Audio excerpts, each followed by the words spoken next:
This is the Stylish Wellness Podcast with me, Sarah Banks.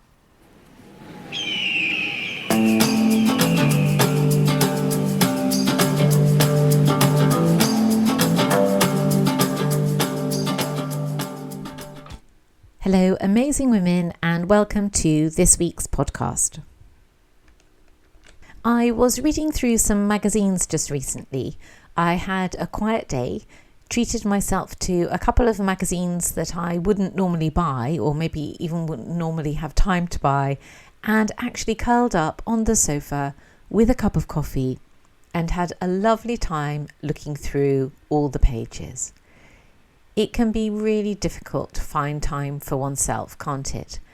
And yet, the more I read about mental wellness, the more I am beginning to understand, not just to acknowledge, that doing things that makes us happy is actually good for us, and that being at leisure is really good for us. I know these things academically, but actually to know them in your heart is the start of transformation, isn't it? And after a lifetime of feeling that something like curling up on the sofa with a magazine is some sort of reward and can only be undertaken if I've completely smashed a 20-hour working day the day before, to start to realise that these calming, quiet, enjoyable activities are actually really good for us. On the level of, say, the doctor prescribing you 30 minutes doing any activity that you love on the basis of reducing cortisol, inflammation, symptoms of anxiety, sleeplessness is amazing. I was listening to Rangan Chatterjee's podcast just recently, the Feel Better, Live More podcast, and he said that we should do something every day that we love. Every day! Fantastic. I will definitely think about taking that up, especially as it's physically good for my body and really good for my brain. So, as I was reading one of the magazines, I came across one of the fashion articles, and it was a massive Christmas fashion spread full of new trends, silhouettes and things. Really inspirational. I absolutely love it. It's a great spread, and there is lots there that I would love to take for myself this Christmas. But then I looked again, and I did wonder, are those spreads really helpful and inspirational? And could you take action from looking through these pages? Glossy and beautiful and inspiring and challenging as they are, could you go and plan your Christmas or holiday wardrobe based on those clothes? And I wasn't sure, you know. The different pages were grouped into sections with great titles like Party Animal, Mulled Wine, Louche Lady, The Inspo Meringue, love that one. A couple of the pages were really helpful, showing you new trends. The OTT trousers, for example, coming your way soon, and the Finishing Flourish Gold Touch page, which highlighted this season's yellow gold trend for jewellery, belts and bag details. And then I was listening to Amanda Wakely's Style DNA podcast. It's really great if you haven't listened to it. I highly recommend it. She's a great interviewer and has some really interesting guests on talking about their style and their life. And the interview I was listening to was with Rosie Nixon. And the two of them were talking about another editor who plans her wardrobe in advance. And they were saying how they would love to be that organised. And of course, those two occasions, reading a magazine full of trends that are hard to then translate into real life, to bring into your own wardrobe, and then listening to the podcast with the two women who, well, Amanda, of course, was a designer, but Rosie was editor of Hello, and although not a designer herself, had access to stylists, fashion editors, and fashion PRs, and that sort of whole fashion world. And to listen to them saying, oh, we'd love to be as organised as so-and-so, can you imagine how that would be? Of course, it sent huge fireworks going round in my brain. I think I've talked before about idea babies. It's such a great idea. An idea baby is when you take one idea from over here and you mix it with another idea over there, and it creates an idea baby. So those two elements have existed before, but the idea baby hasn't. It's your creation, your baby. And so taking that idea of all those wonderful Christmas pages that were really inspirational, and then that chat that Amanda and Rosie were having about the luxury of having an organised wardrobe, about essentially this elevated life that their friend, a fellow magazine editor, is experiencing purely because of the organisation of her wardrobe. for a nanosecond, I was thinking, oh, I'm sure I could help there. I like to roll my sleeves up and get working. And for a nanosecond, I was thinking I'd invite myself around and organise their wardrobes. But then, in the split second after, my brain reminded me that I already have this idea baby. This idea baby is already alive and well in the form of the Christmas capsule wardrobe blueprint. And I don't know if you're the same in whatever line of work you're in. Sometimes there's a moment when your idea is validated, or you're working on something and realise it really has value, that it contributes to the well-being of your business or to society, or helps people in whatever way, shape or form. That it's a beautiful agent in this world. It could be financial, or it could be the way you teach a class, or the way you organise your business work hours at your company, and you see women thrive because they can drop their children off at school, pick them up and still put a day's valuable work in. Whatever it is, that moment of validation is the success, isn't it? And that's how it felt with the Christmas capsule wardrobe blueprint or experience. I was so excited, and I still am so excited. So I just want to take a minute to talk to you about it. I know I've been mentioning it in my podcast episodes recently. So I created the Luke's Christmas Capsule Wardrobe Blueprint originally in printed form. It's a printed course that you work through and put outfits together for the holiday season. And it gives you inspiration as to what clothes to put together, how to create easy but beautiful outfits from the clothes you already own. And I decided this year that I want it to be more interactive in order to really help you create some beautiful Christmas outfits for yourself. Whatever you're doing, you could be holed up in a log cabin in the mountains of Colorado, celebrating Christmas in Oslo, or home with all the family in Surrey. My aim is to give you something to wear each day of the holidays, to be beautifully planned out, like Amanda Wakely and Rosie Nixon were longing to be, and like you might be longing to be too. So let's talk about your festive style for a minute. Do you know how you want to look this holiday time? Or another way of asking the question is, do you know what your festive style is? That's an interesting question to ask yourself, isn't it? Because it's not, oh, that will do, or, oh, I think I'll just wear that. It's, this is the way I like to celebrate. So do you know how you like to celebrate style-wise? What is your go-to perfect party style? Is it laid-back glamour, silk trousers, silk and lace camisole top, hair lying naturally around your face? Does festive style mean painted nails, a slinky body-hugging skirt and sleeveless halter-neck top to match? Do you think full pleated knee-length skirt in a luxurious opulent fabric? Or full length and dramatic, with understated accessories to completely downplay the drama? The options are endless. But the important aspect is that it is what you want to wear. What is it that looks most like the you want to turn up as? So, who do you want to be? That's a very exciting question to ask yourself.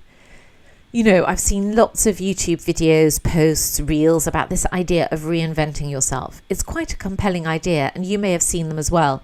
They have headlines like, disappear for 30 days and come back unrecognizable, or disappear for 90 days and transform yourself.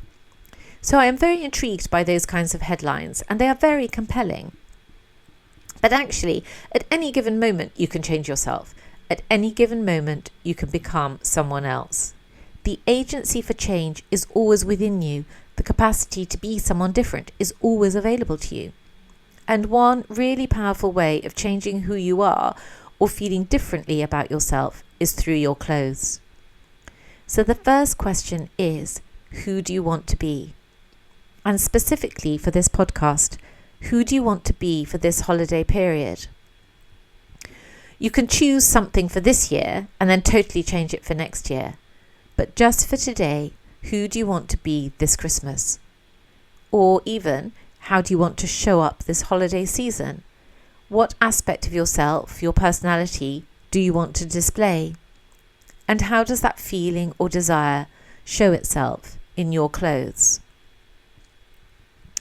And actually, something that I want to say here is that many women don't know the answer to those questions, or don't know how to access the answer to those questions.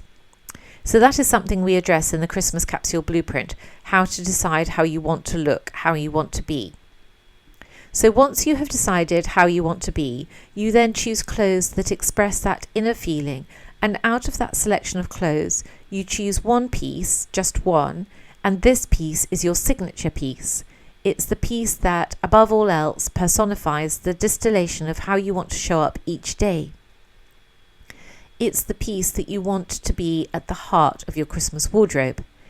This is the piece that you absolutely love and can't wait to wear. To help you decide that, we use a number of different processes. One of these is external triggers. External triggers is a really useful tool, and we cover that in the blueprint. But essentially, it's a way of using something else, something external to you, as the trigger for your style decisions. It works amazingly well. Let me give you an example. I was recently at the Victoria and Albert Museum in South Kensington, London. We were there to see the Cartier jewellery exhibition. It was my second time seeing it. Oh my goodness, it's such an extraordinary exhibition.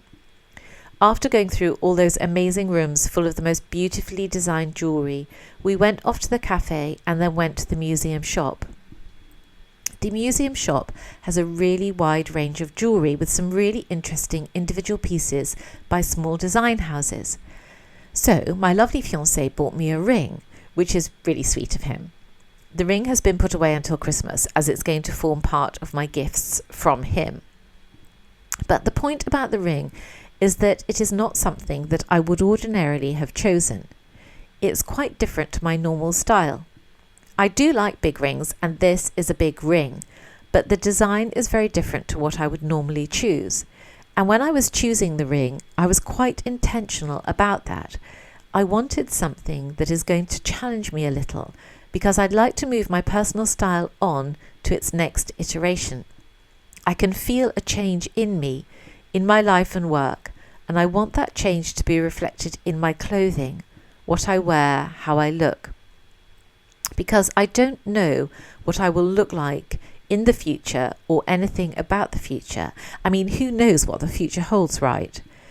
Because I don't know what I will look like in the future, I'm going to use this ring as the catalyst that helps me move my style into that future me and help me envision myself in the future.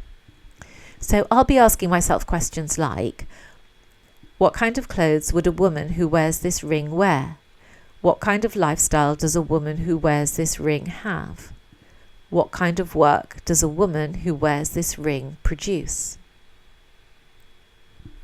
So the ring, my ring to be, and by the way, I just want to say this is not the ring. This is not like the engagement ring because it's from my fiancé. I already have a lovely engagement ring. This is a ring for Christmas.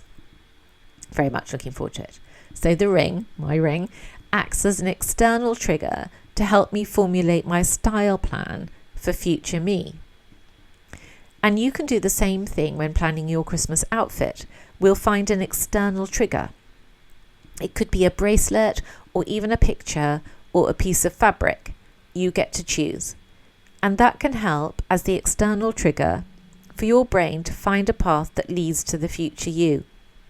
In this case, the Christmas version of you. Actually, when you know how to use an external trigger to help you choose your clothes, to help you formulate a style plan for your Christmas capsule wardrobe, you can use that technique for anything you want to create. For your work capsule wardrobe, for holiday packing, to help you decide what your casual wardrobe is going to look like. So it's a really useful tool to get to know and use. Then the next step is to choose the rest of the clothing pieces that will be part of your festive style. They will all revolve around your signature piece to a greater or lesser extent. So there is a bit of work to do around fitting those pieces in well together. We're aiming for 7 pieces in total. 7 is a great number. It gives you a good variety, but is still small enough in number to be containable and for all those pieces to be worn, to be accessorized. With those 7 pieces, you could take them all away with you and have a wide variety of outfit compositions, and it still won't take up the majority of space in your suitcase or wardrobe if you're traveling. Then, when you have chosen those pieces, the icing on the cake, we accessorize your clothes. We create really individual style looks with your accessories. It's a moment when everything starts to come together. That feeling of being able to curate your clothes or being able to put outfits together really well is really satisfying. It's so much more than satisfying. It's this lovely realization of creating yourself. The gift of life is to be able to create yourself. For so many years, I waited for external validation, for someone else to tell me that I was good enough, intelligent enough, rich enough, nice enough, when actually all the time, there are no gatekeepers to your own life. We create our own rules, and being able to create yourself is to create your own rules. And also, it's a huge privilege to be able to do so when you think of the situation for so many women around the world. And also, it's a huge privilege to be able to do so when you think of the situation and plight for so many women around the world. So don't neglect this process of self-creation. It's not vanity, it's self-worth, it's self-actualization. It's a real privilege.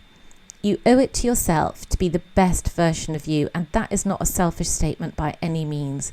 And the best version of you is what you create. It's what you intentionally decide for yourself.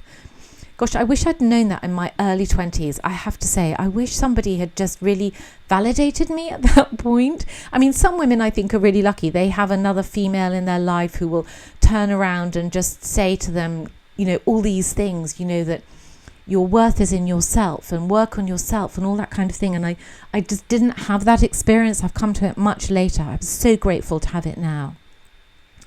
So I would love to invite you to the Christmas Capsule Wardrobe Blueprint, and it is an invitation. If you are in the Chic Authority Collective, which is the community who receive my newsletter, then you will be receiving an invitation shortly. And if you've downloaded my Capsule Wardrobe Leads Magnet, then you will also receive an invitation. And if you've previously had access to the original printed version of the course, then you will also receive an invitation. And if you would also like to receive an invitation to the experience, then you can join the Chic Authority Collective. The link is in the show notes. You can also click the link in the show notes that says, I'm interested. The invitation is not an obligation. The invitation to the blueprint will give you further information, such as how to join, what the experience will involve, and the dates over which the blueprint will be run. It's going to be great fun, and I hope really revelatory to you too, that you'll create a really beautiful collection of clothes for you to wear and in which you'll feel and look amazing. I wanted the experience of the Christmas Capsule Wardrobe Blueprint to feel personal, so that's why I've designed it as an invitation. I didn't just want to put up a landing page and say, please sign up, I'd love you to be there. I purposefully want it to be an invitation for you to come and spend some time with me organising your Christmas wardrobe. I'm also designing it so that it won't take a lot of your time, but will be really actionable, which I think is really important. So, amazing women, that is what I have for you this week. And I would love you to join me in the blueprint, but I just want to say it is an invitation. If you'd love to come, I'd love to see you there. It's going to be great fun, and I think really interesting, and I hope really valuable for you. But regardless of that, I hope that there's been something in this episode that you're able to take away for this week. Whether it's the idea of the thought baby, which I really love, what is it in your life that you can take that already exists and put together and create it in a different way to something that has ever existed before. And it could be really small. It could just be to do with the family, the way you do something different, or, whatever it is for you, how you run your family, and you take one thing that exists and another thing that exists and put it together and create something really unique for your family. It could be work. I think work has so much opportunity to create to create idea babies that really work for you, that you take one aspect of how you've always worked and another aspect that's a traditional way of working, and then you create something entirely different out of it. And this is such self-actualization way of creating your own life. So I would really encourage you to think of your own idea babies. And also that if you don't want to join the blueprint, but you want to think differently about your clothes, then find something that is an external trigger and use that as inspiration for how you want to show up, and or use it to dive deeper into how you think about yourself and what you want to wear, because you might discover. So for example, you might pick out a piece of jewelry, because that is one of the external triggers examples that we will use in the blueprint. You might pick out a piece of jewelry that you really love but don't wear it very often, but actually what you realize about that is that it represents so much more of you than you previously thought, and you'd actually like to explore that a bit more. And what clothes would you wear for that, and how would you show up differently, and what shoes would you wear, and how would you think if you wore that jewelry every day and became that woman that wears that jewelry every day? It's such an interesting thought. So I really encourage you just to spend some time thinking around yourself each day, even as you get up and get dressed, and just think about what you're wearing and why you're wearing it and how you want to show up in the world today. So, amazing women, I hope wherever you are that you are well, and have a great week, and I look forward to seeing you same time, same place next week. Bye for now.